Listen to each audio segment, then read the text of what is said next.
Intermediate के वैसे छात्र जिन लोगों को इंटरमीडिएट एनुअल एग्जामिनेशन 2024 में अपीयर होना है, उन लोगों के लिए मेरा कुछ अपना स्पेशल टिप्स हम उन लोगों को देना चाहते हैं। अगर आप लोगों को यह टिप्स अच्छा लगे तो इसको एग्जामिनेशन हॉल में प्रयोग कीजिएगा। यह आपका जो मार्किंग प्रोसीजर है या एग्जामिनेशन फाइनलाइजेशन जो कहते हैं उसके टिप्स हैं। सबसे पहली बात कि बच्चों को एग्जामिनेशन हॉल में हमेशा कोशिश करना चाहिए कि कम से कम आधे घंटे पहले हम अपने एग्जामिनेशन सेंटर पर पहुंचे। एग्जामिनेशन सेंटर पर जाने के लिए बच्चों को कुछ बातें जरूर ध्यान देनी चाहिए। उनके एडमिट कार्ड पर जो उनको इंस्ट्रक्शन दिया गया है, उन इंस्ट्रक्शनों को उनको ध्यान से जरूर देना चाहिए कि हमको एग्जामिनेशन हॉल में जाने के लिए एडमिट कार्ड पर परीक्षार्थियों के लिए आवश्यक निर्देश दिया गया है। उस आवश्यक निर्देश को आप ध्यान पूर्वक जरूर देखें। पहला निर्देश है कि आपके पास में बीएसईबी के द्वारा जारी किया गया सैद्धांतिक परीक्षा प्रवेश पत्र आपके पास होना चाहिए। अतः हमें वैसे बच्चों से कहना है जो बच्चे खास करके एलएस कॉलेज के विद्यार्थी हैं, अगर उन्होंने अपना सैद्धांतिक परीक्षा प्रवेश पत्र अभी तक प्राप्त नहीं किया है तो मेरे इसके पूर्व के वीडियो में एलएस कॉलेज के जो भी एग्जामी हैं जिन्हें एनुअल एग्जामिनेशन इंटरमीडिएट 2024 में अपीयर होना है, उन सबों का एडमिट कार्ड यूट्यूब पर दिया हुआ है। जो कॉलेज से अपना सैद्धांतिक परीक्षा प्रवेश पत्र नहीं ले पाए हैं वह काइंडली जैसे भी हो उसको डाउनलोड करें और प्रिंट आउट करा लें। करा के वह 10-11 बजे तक कॉलेज पहुंचे और उनको कार्यालय से संपर्क करें। कार्यालय से उनके एडमिट कार्ड को सिग्नेचर और मोहर हो जाएगा। वो अपने सिग्नेचर और मोहर वाले सैद्धांतिक प्रवेश पत्र प्राप्त करें और एग्जामिनेशन हॉल में घुसने की पहली तैयारी कर ले। साथ ही दूसरी नंबर बात है कि उन्हें एग्जामिनेशन सेंटर पर पहले पहुंचना है। तीसरी नंबर चीज अर्थात उनका एग्जामिनेशन शुरू कितने बजे से होती है? पाली शुरू होती है 9:30 से। अर्थात उन्हें हर हाल में कोशिश करना है कि हम अपने एग्जामिनेशन सेंटर पर 9 बजे तक पहुंच जाए। इससे हमें यह फायदा होगा कि कहीं हम जाम में फंस गए या बहुत सारे तरह का स्ट्रेच होने से मेरा एग्जाम समाप्त हो रहा है, इससे बचेंगे और आधा घंटा मेरे पास में कूलिंग समय होगा तो हम अपने परीक्षा हॉल में बेहतर फिनिशिंग दे सकते हैं। इसके बाद में हमको देखना है कि एडमिट कार्ड को आप अपने दिए गए परीक्षार्थियों के लिए आवश्यक निर्देश है उसको जरूर पढ़ें और उसके अनुसार ही आप अपने एग्जामिनेशन हॉल में जाएं। परीक्षा भवन में बिहार सरकार जूता पहन के जाने पर निषेध लगाती है। यह बिहार सरकार का बात है। ब्लूटूथ, कैलकुलेटर, इलेक्ट्रॉनिक्स गैजेट, इन सब चीजों को लेके परीक्षा हॉल में आपको प्रवेश नहीं दिया जाएगा। तो मेरा बच्चों से रिक्वेस्ट है कि वैसा कोई काम ना करे, उस पर अपना कोई दलील ना दे जो कि हमको एग्जामिनेशन हॉल में एग्जामिनर को 4 बार टोकने की जरूरत हो और हमको जिद करना पड़े कि नहीं, हमको एक्सक्यूज लेना पड़े। ज्ञान की बातें एग्जामिनेशन हॉल की बाहर। एग्जामिनेशन हॉल में घुसने के लिए परीक्षा प्रवेश पत्र और क्वेश्चन पर दिए गए इंस्ट्रक्शन, 2 ही चीज महत्वपूर्ण होती है। कूल ब्रेन होके आप एग्जाम दीजिए। और सब दूसरी नंबर चीज मेरा कहना है कि शांति से एग्जाम दिया हुआ पहले वह आपके लिए अच्छा होगा। सबसे पहले जब आपको क्वेश्चन प्राप्त होता है तो आप गहनता से थोड़ा सा सीरियस होके भगवान का नाम ले और क्वेश्चन पेपर को पहले एक बार पढ़े। पढ़ने के बाद में आप डिसाइड करें कि हमको क्वेश्चन का आंसर का प्लानिंग करते हैं कि कैसे देना है। पहले शायद संभवतः आप लोगों को ऑब्जेक्टिव क्वेश्चन का आंसर देना होता है। क्वेश्चन पेपर 2 पत्र में होता है, ए और बी सीरीज में, तो पहले ए सीरीज को कंफर्म करें। जब आप दीर्घ उत्तरीय आंसर देना शुरू करते हैं तो उसमें एक चीज ध्यान दीजिएगा। किसी क्वेश्चन को हम जब शुरू करते हैं तो खास करके बच्चों को अपनी आंसर की दूरी मापने का शौक होता है कि मेरा आंसर कितना लंबा हुआ।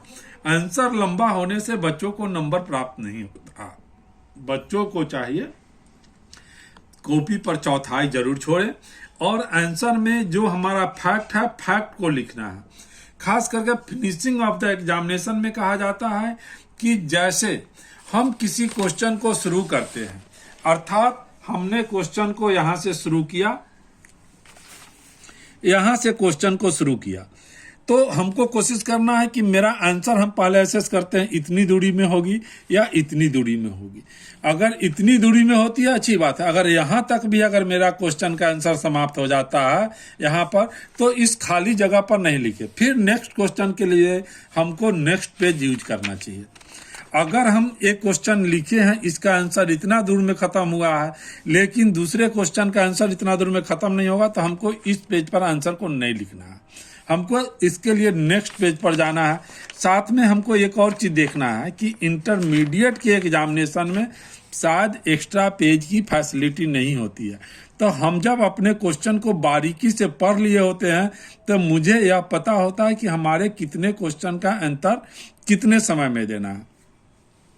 चौथी बड़ी बात होती है कि एग्जामिनेशन हॉल में जब हम एग्जाम दे रहे होते हैं तो हमको एग्जाम प्लानिंग करनी होती है। इसी के लिए हमको टाइम प्लान करना होता है। हम जब क्वेश्चन का आंसर देना शुरू करते हैं तो राइट नाउ आप लोगों का एग्जामिनेशन 3 घंटे का, संभवतः 3 घंटे का है, जो 9:30 से शुरू होकर 12:45 तक चल रहा है, अर्थात 15 मिनट समय आप लोगों को OMR सीट के मैनेजमेंट के लिए है।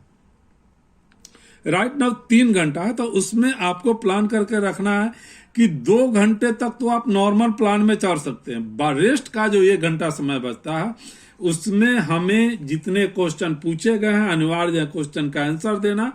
उस 1 घंटा जो बचता है उसमें बचे हुए क्वेश्चन का हम थोड़ा शॉर्ट आंसर करके लिखें, लेकिन सारे क्वेश्चन को जितना अनिवार्य है उतने क्वेश्चन को टच करें, तभी इसी टेक्निक को एग्जामिनेशन फिनिशिंग कहा जाता है।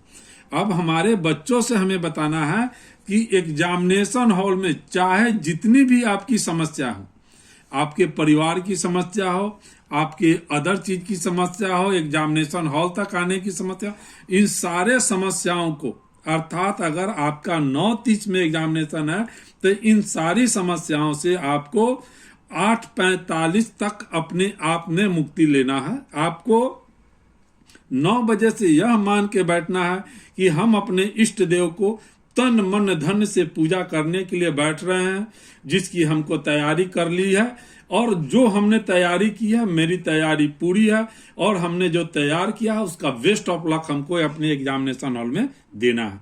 इस प्लानिंग के साथ आप लोग अपना क्वेश्चन पेपर उठाएंगे, भगवान को याद करेंगे, पहले क्वेश्चन को बारीकी से पढ़ेंगे, उसके तत्पश्चात आंसर देना शुरू करेंगे।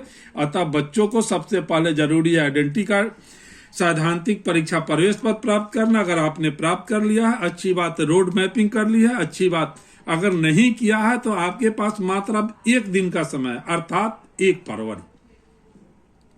1 फरवरी में आपको करना क्या है, पहले सैद्धांतिक प्रवेश परीक्षा प्रवेश पत्र प्राप्त करना है, उसमें दिए गए परीक्षार्थियों के लिए आवश्यक निर्देश उसको पढ़ना है, उसके हिसाब से अपने आप को मैनेज करना है। तीसरी नंबर चीज है अपने एग्जामिनेशन सेंटर के रूट को जानना है कि हम कैसे वहां पहुंचेंगे, या कंफर्म करना है, इसका प्लानिंग करना है। और हर हाल में आपको मैक्सिमम 9 बजे तक एग्जामिनेशन सेंटर पर पहुंचेंगे, तभी आप कूल ब्रेन होके एग्जाम देंगे।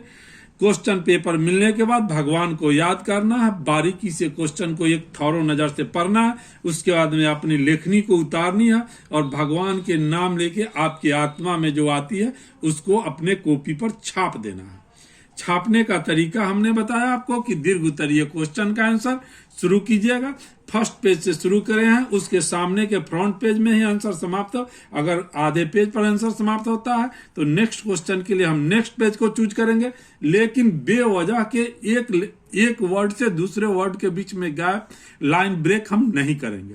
और कोशिश करनी है कि हमारी राइटिंग थोड़ी सी अच्छी हो। यह आप लोगों के लिए बेस्ट ऑफ लक, मेरे तरफ से बेस्ट ऑफ लक है कि आप लोग इंटरमीडिएट एनुअल एग्जामिनेशन में अपियर हो और बेस्ट रिजल्ट दें, जो कि मेरे एलएस कॉलेज का ग्रेड 1 ग्रेड ए जो है नैक में, वह कॉलेज का ग्रेड ए नहीं होता है। कॉलेज का ग्रेड ए तब होता है जब उसके बच्चों को ग्रेड ए का परफॉर्मेंस होता है, यानी कि बच्चे ग्रेड ए का रिजल्ट देते हैं। आपका रिजल्ट हमारे एलएस कॉलेज के बैनर को, हमारे एलएस कॉलेज के गरिमा को, उसके शौर्य को बताएगा। अतः हमारा आप लोगों से हार्दिक रिक्वेस्ट है कि आपका शौर्य ऐसा हो जिसकी आपके शौर्य की वजह से मेरे एलएस कॉलेज का नाम दमकता और चमकता रहे, लोग गर्व से कह सके कि नहीं, यह एलएस कॉलेज का विद्यार्थी नहीं है, आपके वजह से लोग एलएस कॉलेज को जाने। हमारी हार्दिक इच्छा यही है। आप लोगों को यह चैनल इंटरमीडिएट से संबंधित सूचनाओं के लिए लाभप्रद लगता है, इसको लाइक करें, सब्सक्राइब करें। अगर कुछ प्रॉब्लम आती है तो आप कमेंट्स करें ताकि हम नेक्स्ट वीडियो में इसको डालें। धन्यवाद।